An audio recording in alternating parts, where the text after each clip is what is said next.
며느리가 남편을 죽였다고요? 하지만 진짜 충격은 그 다음이었습니다. 여러분, 오늘 제가 들려드릴 이야기는 정말 믿기 어려우실 겁니다. 하지만 이 모든 일이 실제로 일어난 일이라는 게 더욱 놀라우시죠. 한 시어머니의 인생이 하루아침에 뒤바뀐 이야기, 지금부터 시작해 보겠습니다. 강남구 대치동에 사시는 박순자 어머님, 올해 연세가 72살이십니다. 남편을 일찍 여의시고 혼자서 아들 하나를 키워내셨죠. 그 아들 민수가 35이 되던 해 드디어 결혼을 했습니다. 며느리 이름은 수진, 29의 예쁘고 똑똑한 여자였습니다. 어머님, 잘 부탁드려요. 첫 인사를 나누던 그날, 순자 어머님은 며느리가 마음에 들었습니다. 예의 바르고 말도 곱게 하고 무엇보다 아들을 진심으로 사랑하는 것 같았거든요. 결혼식 날 순자 어머님은 눈물을 흘리며 생각했습니다. 이제 우리 민수도 행복하게 살겠구나. 신혼 초기에는 정말 모든 것이 완벽해 보였습니다. 수지는 시어머니께 자주 안부를 묻고 명절이면 정성스레 음식을 준비했습니다. 민수도 아내를 무척 아끼는 모습이었고요. 순자 어머님은 며느리를 친딸처럼 여겼습니다. 수진아, 너무 무리하지 마라. 어머니가 도와줄게. 아니에요, 어머님. 제가 할 수 있어요. 민수 오빠가 좋아하니까요. 그런데 결혼한 지 1년쯤 지나면서부터 뭔가 이상한 기운이 감돌기 시작했습니다. 수진의 태도가 조금씩 변하기 시작한 거예요. 처음에는 미묘한 변화였습니다. 시어머니와의 대화에서 예전만큼 웃지 않고 가끔 짜증 섞인 표정을 짓기도 했죠. 어머님, 요즘 민수 오빠가 집에 너무 늦게 와요. 혹시 어머님께서 뭔가 아시는 거 있으세요? 순자 어머님은 고개를 저었습니다. 아들이 사업상 바쁘다는 것 정도만 알고 있었거든요. 민수는 아버지가 남겨주신 작은 건설업체를 운영하고 있었는데 최근 몇 년 사이 사업이 잘 되어서 회사 규모도 꽤 커졌습니다. 하지만 수진의 의심스러운 눈빛을 보면서 순자 어머님은 불안감을 느꼈습니다. 혹시 아들이 정말 바람을 피우는 건 아닐까? 아니면 다른 문제가 있는 건 아닐까? 결혼 2년차가 되면서 상황은 더욱 악화됐습니다. 수지는 시어머니 앞에서도 노골적으로 불만을 드러내기 시작했어요. 어머님, 민수 오빠가 저한테 거짓말을 하고 있는 것 같아요. 어제도 회식이라고 하고 나갔는데 회사 동료한테 물어보니까 그런 모임은 없었대요. 순자 어머님의 마음이 무거워졌습니다. 아들을 불러서 대화를 시도해봤지만 민수는 대충 얼버무리기만 했어요. 어머니, 걱정 마세요. 수진이가 너무 예민해진 것 같아요. 요즘 임신 준비 때문에 스트레스가 많거든요. 그런데 정말 충격적인 일이 벌어진 건 결혼 3년차 봄날이었습니다. 민수가 갑자기 사라진 거예요. 어머님, 민수 오빠가 3일째 집에 안 들어왔어요. 전화도 안 받고요. 수진이 울면서 전화를 걸어왔을 때 순자 어머님은 하늘이 무너지는 것 같았습니다. 급히 달려간 집에서 며느리를 만났는데 수진의 모습이 평소와는 달랐어요. 울고 있기는 했지만 어딘가 어색한 구석이 있었습니다. 수진아, 정말 아무것도 모르겠니? 민수가 무슨 말도 안 하고 갔단 말이야. 네, 어머님. 그냥 회사 일로 급하게 나간다고 하더니 그 뒤로 연락이 없어요. 순자 어머님은 아들의 회사에 연락해 봤습니다. 직원들도 사장님이 며칠째 안 나오신다며 걱정하고 있었어요. 경찰서에 실종 신고를 하려고 준비를 하던 그 순간이었습니다. 저녁 식탁에 앉아있던 시어머니와 며느리 단 둘뿐인 그 자리에서 수진이 입을 열었습니다. 어머님. 수진의 목소리가 평소와 달리 차분했어요. 아니, 차분하다기보다는 냉정했다고 해야 할까요? 어머님, 그 사람 이제 우리 곁에 없어요. 순자 어머님의 숨이 턱 막혔습니다. 수저를 든 손이 덜덜 떨렸어요. 뭐라고? 수진아, 무슨 소리야 그게? 민수 오빠는 더 이상 돌아오지 않을 거예요. 그 순간 순자 어머님은 며느리의 눈을 똑바로 봤습니다. 그 눈빛이 너무 이상했어요. 남편이 사라진 아내의 눈빛이 아니었습니다. 슬픔도 절망도 두려움도 없는 그저 차갑기만 한 눈빛이었죠. 수진아, 너 혹시 민수한테 무슨 일이? 어머님, 걱정하지 마세요. 모든 게 다 계획대로 진행되고 있으니까요. 그 말을 듣는 순간 순자 어머님의 등골이 오싹해졌습니다. 계획대로? 무슨 계획을 말하는 거죠?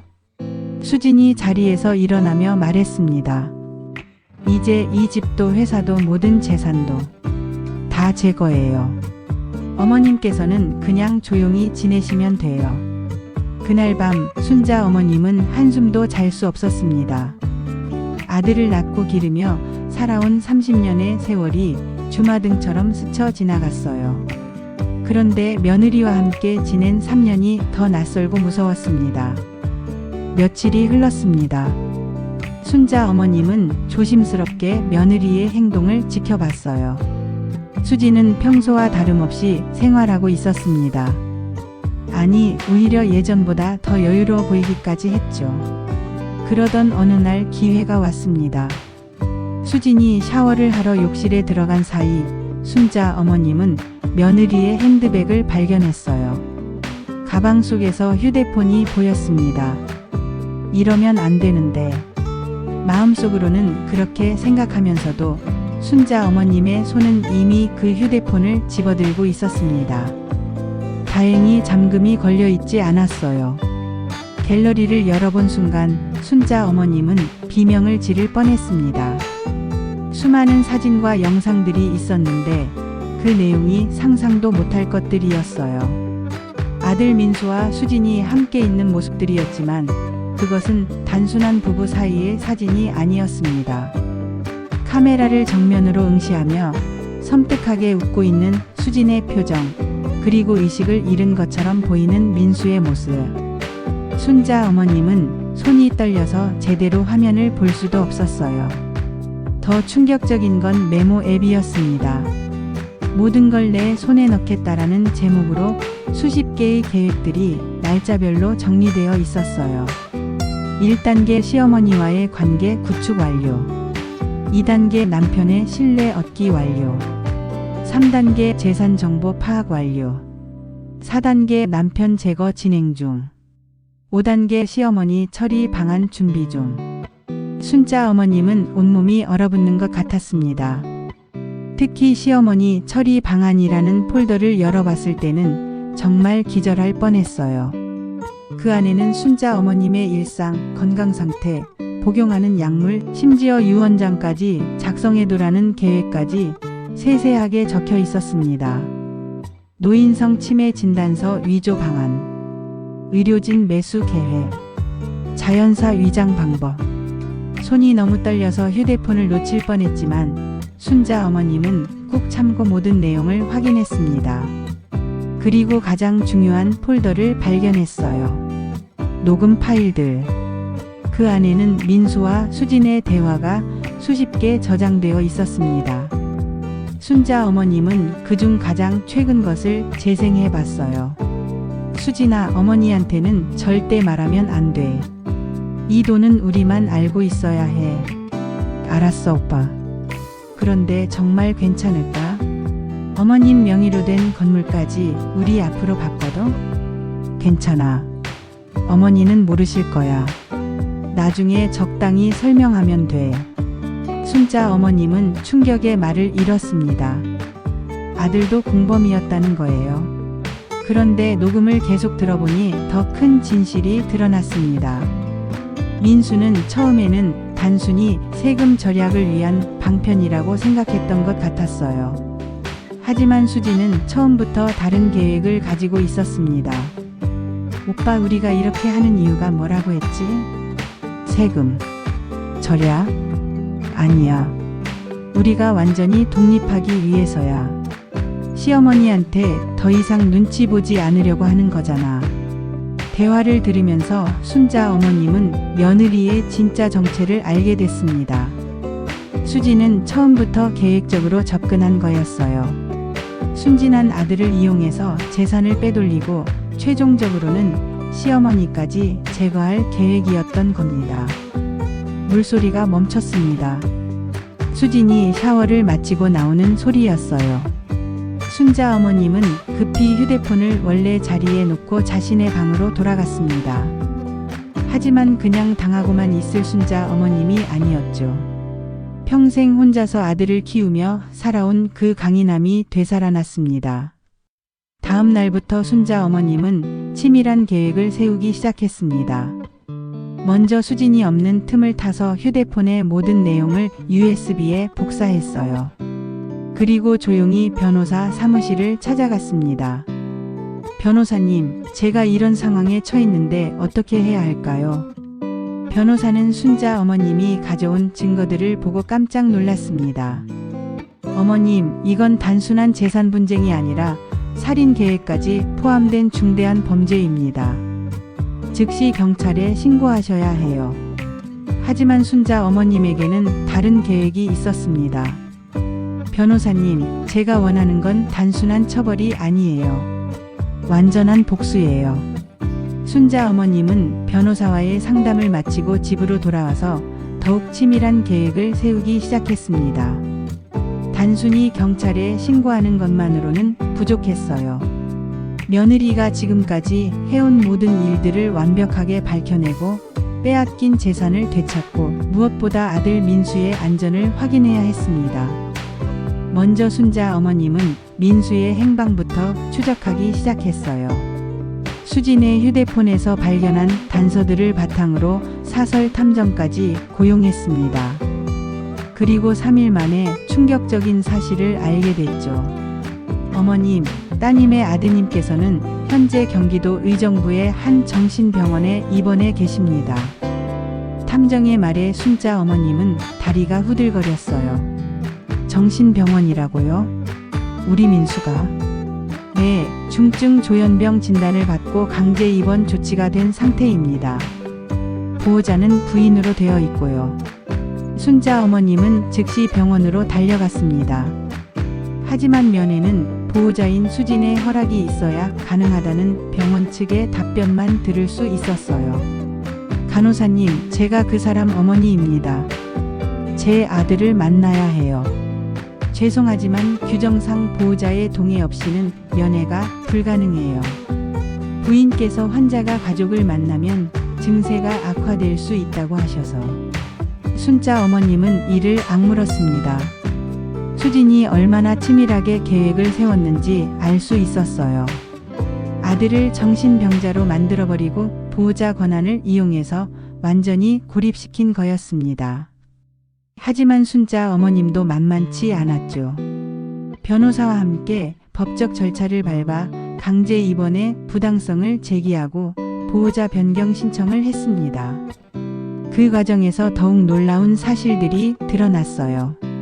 민수가 입원하게 된 경위를 조사해보니 수진이 병원과 의사까지 매수해서 가짜 진단서를 만들어낸 것이었습니다. 실제로는 수진이 민수에게 정신과 약물을 몰래 먹여서 의식을 흐리게 만들고 그 상태에서 병원에 데려가 강제 입원시킨 거였죠. 이 정도면 정말 완전한 범죄네요. 살인 미수에 감금에 사기에. 변호사도 혀를 내둘렀습니다. 하지만 순자 어머님의 계획은 이제 시작이었어요. 며칠 후 순자 어머님은 수진에게 말했습니다. 수진아, 이번 주말에 가족 모임을 하자. 가족 모임이요? 응, 민수 삼촌들도 오시고 사촌들도 모두 모이기로 했어. 민수가 없으니까 우리라도 자주 모여야지. 수진은 잠시 망설였지만 결국 동의했어요. 아마 시어머니가 아직 자신의 정체를 모른다고 생각했을 겁니다. 모임 당일 집안 어른들이 모두 모였습니다. 큰아버지, 작은 삼촌, 사촌 형들까지 20명 가까이 되는 가족들이 한자리에 모인 거예요. 다들 오셨네요. 오늘 여러분께 보여드릴 게 있어서 모셨습니다. 순자 어머님은 차분하게 TV를 켰습니다. 그리고 준비해온 USB를 꽂았어요. 이게 뭔가요, 큰어머니? 조금만 기다려보세요. 금방 아실 겁니다. 화면에 영상이 나타나기 시작했습니다. 처음에는 평범해 보였어요. 민수와 수진이 함께 있는 모습이었으니까요. 하지만 영상이 계속 재생되면서 분위기가 점점 이상해졌습니다. 이게 뭐야? 큰아버지가 당황하며 물었습니다. 화면 속에서는 의식을 잃은 민수와 그를 보며 섬뜩하게 웃고 있는 수진의 모습이 보였어요. 수진 씨, 이게 대체 뭔가요? 작은 삼촌이 날카로운 목소리로 물었지만 수진은 대답할 수 없었습니다. 얼굴이 새하얘져서 벌벌 떨고만 있었어요. 그런데 진짜 충격적인 건 그 다음이었습니다. 화면에 나타난 건 수진의 계획서였어요. 그 세세한 내용들이 하나하나 공개되면서 집안이 완전히 아수라장이 됐습니다. 이 여자가 우리 민수를... 말도 안 돼. 이런 일이 어떻게... 하지만 순자 어머님이 준비한 진짜 반전은 따로 있었습니다. 잠깐 여러분. 아직 끝나지 않았어요. 다음에 나온 건 민수와 수진의 대화 녹음이었습니다. 그런데 이 대화를 들으면서 모든 사람들이 더욱 충격에 빠졌어요. 수진아, 어머니 몰래 건물 명의를 바꾸는 거 정말 괜찮을까? 괜찮아, 오빠. 어차피 나중에는 다 우리 거가 될 텐데. 그래도 어머니가 평생 모은 재산인데. 오빠, 우리 계획 잊었어? 어머님께서 치매에 걸리시면 자연스럽게 우리가 재산을 관리하게 되는 거야. 치매? 어머니가 치매에 걸리신다고? 그렇게 만들 거야.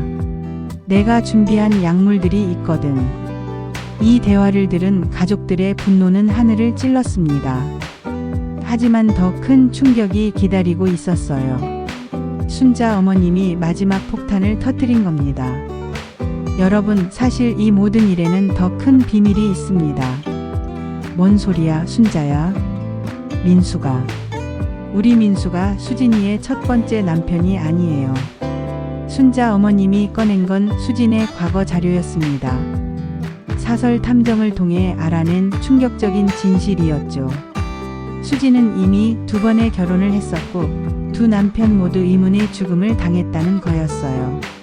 첫 번째 남편은 교통사고사, 두 번째 남편은 심장마비로 죽었는데 둘 다 거액의 보험금을 남겼습니다. 이 여자는 연쇄 살인범이에요. 큰아버지가 소리쳤습니다. 그 순간 수진이 벌떡 일어나더니 현관으로 뛰어갔어요. 하지만 이미 순자 어머님이 모든 걸 준비해놨죠. 경찰이 밖에서 기다리고 있어요. 정말로 집 밖에는 경찰차들이 대기하고 있었습니다. 수진은 그 자리에서 체포됐어요. 하지만 이야기는 여기서 끝나지 않았습니다. 수진이 체포된 후 조사 과정에서 더욱 놀라운 진실이 드러났거든요. 알고 보니 민수도 완전한 피해자는 아니었습니다. 처음에는 단순히 세금을 절약하려는 생각이었지만 점점 수진의 계획에 깊이 빠져든 거예요. 심지어 어머니의 재산을 빼돌리는 일에도 적극적으로 가담했었습니다. 어머니, 죄송해요. 정말 죄송해요. 병원에서 정신을 차린 민수가 첫 번째로 한 말이었습니다. 수진이 먹인 약물의 효과가 사라지면서 기억이 되돌아온 거였어요. 순자 어머님은 아들을 보며 복잡한 마음이었습니다. 미워할 수도 없고 그렇다고 쉽게 용서할 수도 없었거든요. 민수야, 내가 왜 그런 짓을 했는지 어머니는 정말 이해할 수 없다. 어머니, 처음에는 정말 단순한 생각이었어요. 세금만 절약하려고 했던 건데 수진이가 계속 더 큰 일을 하자고 하더라고요. 그때는 정말 판단력을 잃었던 것 같아요. 민수는 눈물을 흘리며 고백했습니다. 수진이 단계별로 자신을 세뇌시켰다는 것, 그리고 나중에는 약물까지 사용해서 의식을 조작했다는 것까지 모든 걸 털어놨어요. 하지만 순자 어머님에게는 아직 해결해야 할 일이 남아 있었습니다. 빼앗긴 재산을 되찾는 일이었죠. 변호사님, 수진이가 빼돌린 재산들을 모두 되찾을 수 있을까요? 물론입니다, 어머님. 이미 모든 증거가 확보됐고 사기와 강제에 의한 재산 이전이라는 게 명확하니까 원상복구는 문제없을 겁니다. 정말로 며칠 안에 모든 재산이 원래대로 돌아왔습니다. 수진이 민수를 이용해서 빼돌렸던 건물, 예금, 사업체까지 모든 것이 순자 어머님의 이름으로 다시 등기됐어요. 그런데 이 과정에서 또 다른 놀라운 사실이 밝혀졌습니다. 수진이 감옥에서 한 마지막 진술이었어요. 사실 민수 씨도 처음부터 계획에 포함되어 있지 않았어요. 무슨 소리요? 제가 진짜로 노렸던 건 시어머님이었어요. 이 말을 들은 순자 어머님은 소름이 돋았습니다. 민수는 그냥 시어머님께 접근하기 위한 수단이었어요. 처음부터 제가 원했던 건 시어머님의 전 재산이었거든요. 민수보다 시어머님이 훨씬 더 많은 재산을 가지고 계셨으니까. 수진의 진짜 계획은 이런 거였습니다. 민수와 결혼해서 시어머니의 신뢰를 얻고 그 다음에 시어머니를 치매 환자로 만들어서 재산을 모두 빼앗는 것. 그리고 마지막에는 시어머니까지 제거해서 완벽한 범죄를 완성하려 했던 거예요. 만약에 제 계획이 성공했다면 시어머님께서는 이미 수진이 말을 끝내지 못했지만 순자 어머님은 그 의미를 충분히 알 수 있었습니다. 재판이 시작됐습니다. 수진의 죄목은 상상을 초월했어요. 연쇄살인 혐의, 살인미수, 사기, 강요, 감금, 문서위조. 검사가 구형한 형량은 무기징역이었습니다. 피고인 이수진은 계획적이고 지능적인 범죄를 저질렀으며 전혀 반성의 기미를 보이지 않고 있습니다. 더 이상 사회에 나와서는 안 될 위험한 인물입니다. 재판정에서 수진은 끝까지 뻔뻔했습니다. 저는 단지 제 인생을 더 나은 방향으로 바꾸려고 했을 뿐이에요. 그게 뭐가 잘못됐나요? 그 말을 들은 순자 어머님은 분노가 치밀어 올랐지만 동시에 가슴이 서늘해지기도 했습니다. 어떻게 사람이 저렇게까지 냉정할 수 있을까요? 결국 수진에게는 무기징역이 선고됐습니다. 이전 남편들에 대한 살인 혐의까지 모두 인정되면서 가석방 없는 무기징역이었어요. 그렇게 모든 일이 끝났습니다. 민수는 깊이 반성하며 어머니께 용서를 구했고 순자 어머님도 결국에는 아들을 용서했습니다. 하지만 예전 같은 관계로 돌아가기까지는 오랜 시간이 걸렸어요. 어머니, 앞으로는 정말 효자로 살겠어요. 다시는 어머니를 실망시키지 않을게요. 민수야, 어머니가 바라는 건 그런 게 아니야. 그냥 사람답게 살아라. 남을 속이거나 해치지 말고 정직하게 살아가기만 하면 돼. 그 후로 1년이 지났습니다. 민수는 정말로 달라졌어요. 회사 일에 전념하면서 조금씩 어머니의 신뢰를 회복해 나갔습니다. 순자 어머님은 이 모든 경험을 통해서 많은 걸 깨달았습니다. 사람을 너무 쉽게 믿어서도 안 되지만 그렇다고 모든 사람을 의심하며 살 수는 없구나. 하지만 한 가지는 확실해졌어요. 누가 되었든 심지어 자식이라 할지라도 자신을 속이고 해치려 한다면 절대 그냥 두지 않겠다는 것이었습니다. 내가 이렇게 당하고만 있을 줄 알았나? 천만에. 순자 어머님의 이 말은 곧 지역 사회에서 유명해졌습니다. 비슷한 피해를 당한 다른 어르신들이 순자 어머님께 조언을 구하러 오기도 했어요. 순자 씨, 어떻게 그렇게 침착하게 대처하셨어요? 별거 아니에요. 그냥 포기하지 않았을 뿐이죠. 나이 들었다고 해서 당하고만 살 이유는 없잖아요. 지금 순자 어머님은 70대 중반이 되셨지만 여전히 정정하시고 활기차게 지내고 계십니다. 민수도 진짜 효자가 되어서 어머니를 잘 모시고 있고요. 가끔 순자 어머님은 그때를 생각하며 이렇게 말씀하십니다. 만약에 내가 그때 포기했다면 어떻게 됐을까? 아마 정말로 수진이의 계획대로 됐을지도 모르지. 정말 끔찍한 생각이죠. 하지만 순자 어머님은 절대 포기하지 않으셨고 그 결과 모든 걸 되찾을 수 있었습니다. 이 이야기가 우리에게 주는 교훈은 무엇일까요? 첫째, 아무리 가까운 사이라도 이상한 점이 있으면 주의 깊게 살펴봐야 한다는 것입니다. 둘째, 나이가 들었다고 해서 무력하지 않다는 것. 오히려 오랜 인생 경험이 위기 상황에서 큰 힘이 될 수 있다는 것이죠. 셋째, 포기하지 않는 것의 중요성입니다. 순자 어머님이 그때 체념했다면 모든 걸 잃었을 거예요. 마지막으로 정의는 반드시 승리한다는 것입니다. 비록 시간이 걸리더라도 진실은 언젠가 밝혀지고 악한 자는 반드시 처벌받게 되어 있어요. 지금도 어디선가 순자 어머님 같은 분들이 힘든 상황과 싸우고 계실 겁니다. 이 이야기가 그분들에게 조금이나마 힘이 되었으면 좋겠어요. 나이 들었다고 만만하게 보지 마라. 우리도 할 수 있다. 순자 어머님의 이 말씀을 마지막으로 오늘의 이야기를 마치겠습니다.